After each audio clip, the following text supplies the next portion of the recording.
done here. Back off! You know, it was one of those humid nights in Atlanta that sticks to your skin like regret, the kind where the streetlights buzz faintly and the air hangs heavy with the scent of rain that never quite falls. I was out there on Elmwood Drive, just me and little Jamal strapped to my back in that old baby carrier, his chubby cheek pressed against my shoulder, breathing soft and steady like nothing in the world could touch us. But then those sirens cut through the quiet, sharp as a knife, red and blue lights exploding across the cracked sidewalk, and before I could even process it, these cops are swarming out of their cars like angry hornets, boots thudding heavy, voices barking orders that echo off the row houses. Get down, hands up, don't move in. I'm standing there frozen for a split second, heart pounding, thinking, oh Lord, not tonight, not with my baby here. They didn't see a tired mom walking home from a late shift at the diner. No, they saw a troubled black woman alone after dark. Must be up to no good, and it all stemmed from that petty call from Mrs. Hargrove next door, the HOA queen who's been gunning for me ever since I moved in, claiming my loud music was disturbing the peace. But really it was about her not wanting people like me in her precious neighborhood. Her whispers to the community board turning into this full-blown ambush because she twisted some story about me trespassing on her lawn or whatever nonsense she cooked up to flex her little power trip. I could feel Jamal stir a bit, his tiny fingers clutching at my jacket, and that whimper he let out, it hit me like a gut punch. You know, the kind that reminds you why you grind every day, why you swallow the stares and the side eyes just to give him a shot at something better. Back then, I wasn't always Lena, the single mom scraping by on tips and over Timino. I'd been Sergeant Lena Reyes in another life, a ghost in the desert sands of Afghanistan, the kind of sniper who could drop a target from a mile out with wind whipping dust in my face, steady as a rock, earning whispers in the barracks about being untouchable, a legend they called Shadow Strike, because I vanished enemies before they even knew I was there. But war chews you up, spits you out changed. I came home with medals pinned to my chest and nightmares tucked in my soul, swore I'd bury that part of me deep, trade the rifle for diapers and lullabies, build a world for Jamal where violence was just a bad dream. Yet here I was, cornered on my own damn street, these officers closing in with batons gleaming under the lamps, pistols half drawn, their faces twisted in that mix of authority and something uglier, prejudice maybe, or just the boredom of small-town power plays egged on by folks like Hargrove who pull strings from their manicured porches. One of them, this burly guy with a mustache that looked like it belonged in a bad 80s cop show, let's call him Officer Kane, steps forward first, his voice booming like he's rehearsing for a movie. Ma'am, I said get on the ground now, hands behind your head, don't make this harder than it has to be. And there's this edge to it, this assumption that I'm gonna crumble, that a mom with a baby is easy pickings. His partner, a younger one, Ramirez maybe, chimes in with a smirk. Yeah, we got reports of suspicious activity, better cooperate or things get messy. And I can see the way his eyes flick to Jamal, not with concern but dismissal, like the kid's just collateral in their little show of force.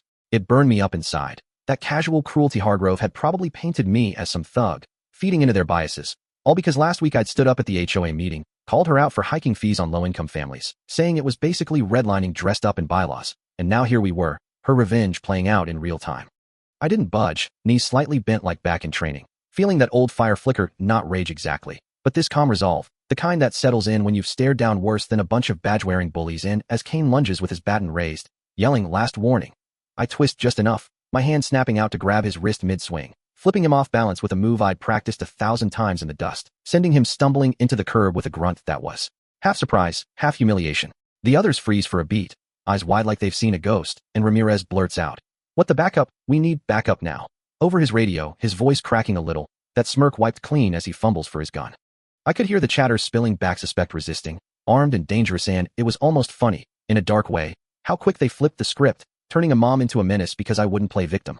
Jamal whimpered again, and that sound, it fueled me, turned the fear into fuel, reminding me this wasn't about me anymore. It was about him, about not letting these clowns scar his world before he even learned to walk it.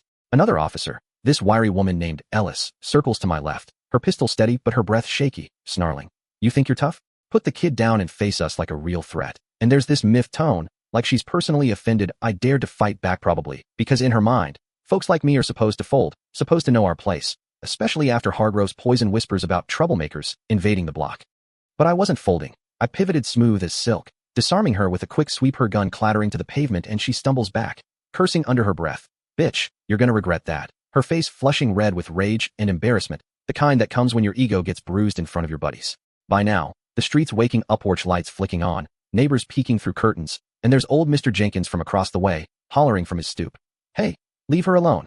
She's just walking home with the baby. What's wrong with y'all?" His voice shaky but defiant, a retired vet himself, probably recognizing something in my stance that these cops missed. Hargrove's out there too, arms crossed on her lawn, smirking like she's won the lottery, but I catch her eye for a second, and there's a flicker of doubt, Like maybe she bit off more than she could chew by escalating this feud over nothing but her fragile sense of control. The cops regroup, Kane back on his feet rubbing his wrist, barking at me. You're under arrest for assaulting an officer, get on your knees now, or we open fire. And it's that threat, raw and reckless, that snaps something inside. Because Jamal's crying now, full-on wails that tear at my heart, and I think of all the nights I rocked him to sleep, promising a better life, away from the shadows of my past. But the past doesn't stay buried, does it? It rises up when you need it most, and as Ramirez raises his pistol, finger twitching on the trigger, I move like lightning, low kicks sweeping his legs out, him hitting the ground hard with a thud that echoes, his gun skittering away, and I stand over him, voice low and steady. You touch my boy, and you'll wish you never put on that badge. Back off, all of you, before this gets uglier than it has to. They hesitate. You can see a doubt creeping in, whispers among them like, who the hell is she? And this ain't right, because suddenly, I'm not the easy mark Hargrove sold them on. I'm something else, a force they didn't bargain for, honed by years of precision and survival in places where hesitation meant death. Flashbacks hit me then, quick as bullets, the crack of my rifle in the Afghan hills, the weight of decisions that saved lives or ended them, the medal ceremonies where they called me a hero, but all I felt was hollow, until Jamal came along and filled that void with his giggles and grabs.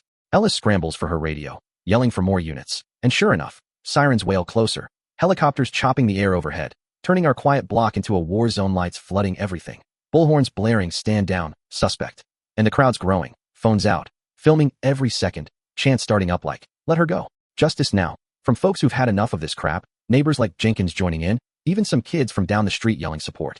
Hargrove's smirk fades as she realizes the backlash, her little power play backfiring spectacularly, whispers from the crowd turning on her, this is your fault, Karen, and she slinks back inside, but not before I lock eyes again, thinking, yeah, you started this, but I'm ending it my way.